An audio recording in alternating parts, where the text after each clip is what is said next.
A criatividade humana se manifesta de muitas maneiras. Algumas edificam civilizações, outras inventam formas de infligir dor que parecem desafiar a imaginação. As punições mais cruéis que marcaram a história da humanidade não foram apenas instrumentos de morte, mas atos pensados para humilhar, aterrorizar e ensinar, ou simplesmente para satisfazer a sede de espetáculo de uma plateia. Aviso: este é um passeio por práticas perturbadoras, não há instruções aqui, apenas relatos históricos e reflexões sobre o que elas revelam sobre poder e violência. Comecemos pelo que pode ser chamado de punição simbólica e literal, ao mesmo tempo: o poena culei, o saco com animais. Na Roma Antiga, segundo registros legais e comentários posteriores, quem cometia parricídio podia ser punido de forma singular. Era colocado dentro de um saco junto com animais, cães, um galo, possivelmente um macaco, e até cobras, conforme diferentes versões, e lançado nas águas. A ideia não era apenas terminar com a vida do condenado, mas transformá-lo em um apagamento ritual. Ninguém merecia o enterro normal, e o contato com a terra era negado. A mistura de animais carregava uma carga simbólica, apontando para impureza e desordem. Há documentação de que esse tipo de sentença foi codificado em leis, e, ao mesmo tempo, houve variações regionais e temporais. Algumas fontes afirmam que a pena foi usada mais como exemplo do que como rotina administrativa. Mais do que o absurdo prático do gesto, o que salta aos olhos é a intenção de excluir o indivíduo da humanidade comum. Uma punição que, mesmo quando aplicada raramente, servia como aviso social. Se essa severidade soa extrema, lembre-se de que, em muitas sociedades, o controle sobre a hierarquia familiar e a propriedade demandava castigos que fossem ao mesmo tempo exemplares e terríveis. Se o saco com animais busca excluir e marcar, o escafismo parece projetado para transformar a própria existência do condenado em uma lente de sofrimento público. Segundo um escriba grego que registrou histórias persas, o chamado escafismo consistia nessa tradição, em prender a vítima numa espécie de embarcação ou estrutura, alimentá-la com quantidades excessivas de leite e mel e deixá-la exposta. Os açúcares e os odores atraíam insetos que, com o tempo, infestavam a pele e causavam uma morte lenta. Há relatos que falam de dias e até de mais de 2 semanas de agonia. Um caso famoso, segundo esses escritos antigos, descreve uma duração de 17 dias. Importante frisar que muitos detalhes desse relato vêm de fontes que não são contemporâneas aos fatos e podem carregar exageros ou imprecisões. Tratam-se de relatos estrangeiros e, portanto, potencialmente sensacionalizados. Ainda assim, o relato serve para mostrar 2 coisas: a tentação humana de arquitetar punições que combinem espetáculo e degradação, e o uso da natureza, insetos em especial, como agente de tortura. O escafismo, verdadeiro ou amplificado pela tradição narrativa, entrou na memória como sinônimo de uma crueldade pensada para durar. Ratos e roedores aparecem com frequência nas histórias de tortura, não por acaso. A presença deles nas prisões e calabouços sempre foi dupla, uma consequência das condições e, ocasionalmente, um instrumento deliberado de coerção. Segundo relatos de várias épocas e lugares, havia métodos que exploravam o pavor natural que muitos têm a esses animais, calabouços infestados, usados como forma de punição repetida, ou relatos de interrogatórios nos quais o medo de roedores era explorado para quebrar a resistência. Mais notoriamente, há registros, alguns documentados, outros apenas mencionados em crônicas, de técnicas em que ratos eram pressionados a entrar em contato com o corpo do condenado, por meio do calor ou confinamento. Essas narrativas circulam em histórias da Europa moderna, incluindo comentários sobre prisões famosas como a Tower of London, e também em fontes que descrevem práticas na Holanda e em outros locais. Aqui vale a advertência do historiador. Nem todo rumor é fato provado, mas a recorrência do tema ilustra o que os contemporâneos entendiam por terror psicológico aplicado ao corpo. O objetivo, quase sempre, era provocar um terror íntimo, o tipo que corrói por dentro, que oprime tanto quanto a dor física. Há um conjunto de punições onde a água aparece como elemento central, ora como instrumento de humilhação, ora como agente de extermínio. A tortura da gota d'água, ou drip torture, concentra-se no efeito prolongado, a repetição de uma pequena sensação que, isoladamente, seria quase inofensiva, mas que, após horas e dias, torna-se insuportável. Registros e relatórios modernos e antigos destacam que o que destrói é o tempo e a incerteza, mais do que a intensidade isolada do estímulo.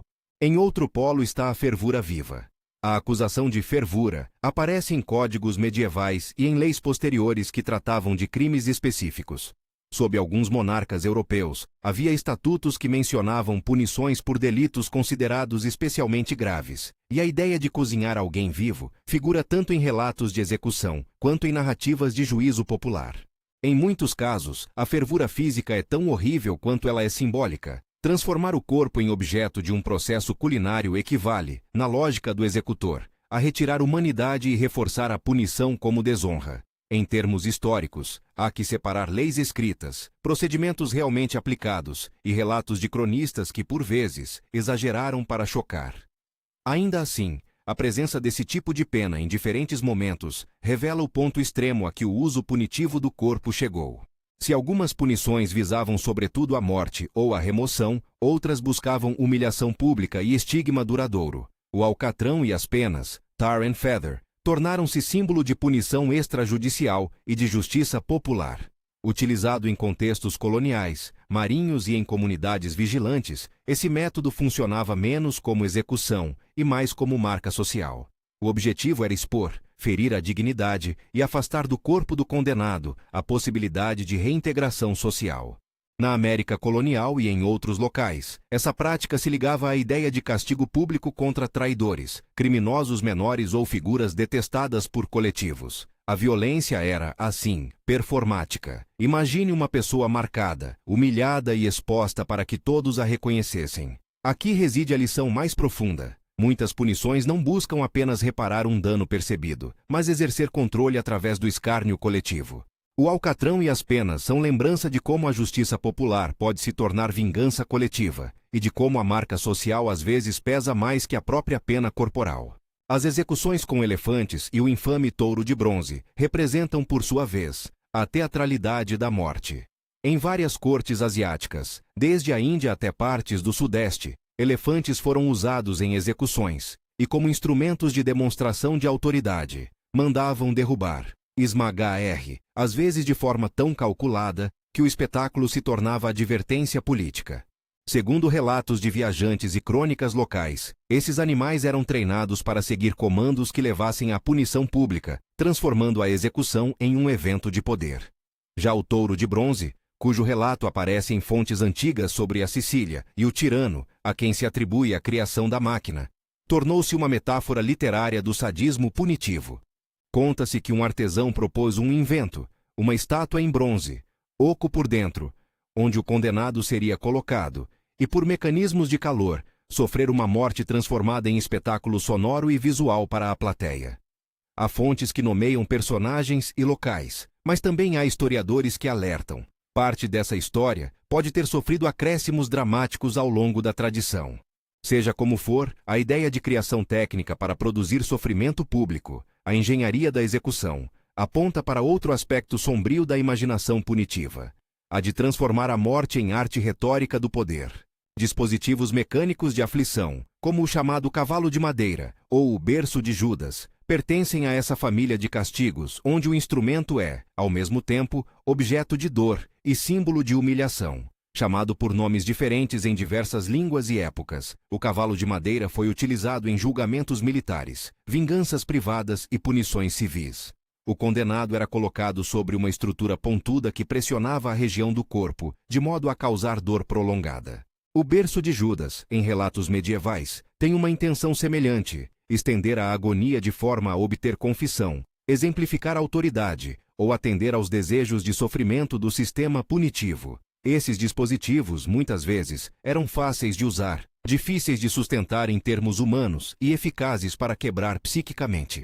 O que convém sublinhar é que, por trás do objeto, havia sempre uma motivação social: o desejo de mostrar que ninguém estava acima das regras, mesmo que as regras fossem brutais. A história também revela uma continuidade inquietante entre torturas físicas e técnicas modernas de sofrimento psicológico. A chamada tortura da gota, como já mencionamos, evoluiu para outras formas de degradação lenta, nos séculos XX e XXI, investigações jornalísticas e relatórios de direitos humanos documentaram práticas de confinamento extremo, isolamento prolongado, salas brancas com estímulos mínimos, privação sensorial, a chamada caixa escura ou black box, usadas em interrogatórios e repressões. A terminologia mudou, os instrumentos ficaram mais sofisticados, mas a lógica persiste: controlar o tempo e o ambiente para corroer a resistência mental.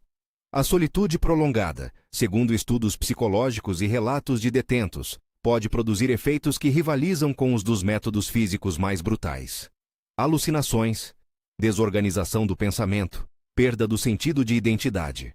Muitos dos relatos sobre o uso contemporâneo dessas técnicas vêm à luz através de comissões, jornalismo investigativo e testemunhos. Há controvérsia sobre alcance e frequência, mas o padrão é claro. O sofrimento mental é uma forma poderosa de punição, porque não deixa marcas fáceis de provar, mas destrói a pessoa de modos duradouros. Aqui a crueldade é sutilmente moderna. Menos sangue exposto, mais desintegração da subjetividade.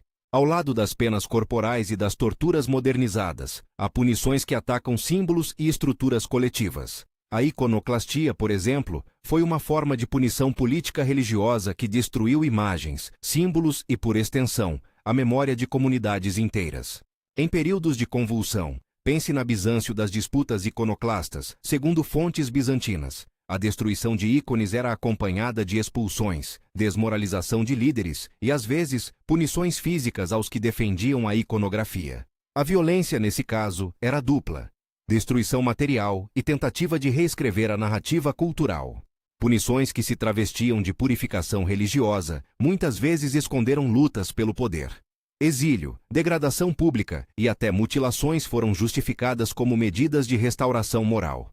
A lição é que, em muitos momentos, o que se castiga não é apenas um ato individual, mas toda uma visão de mundo.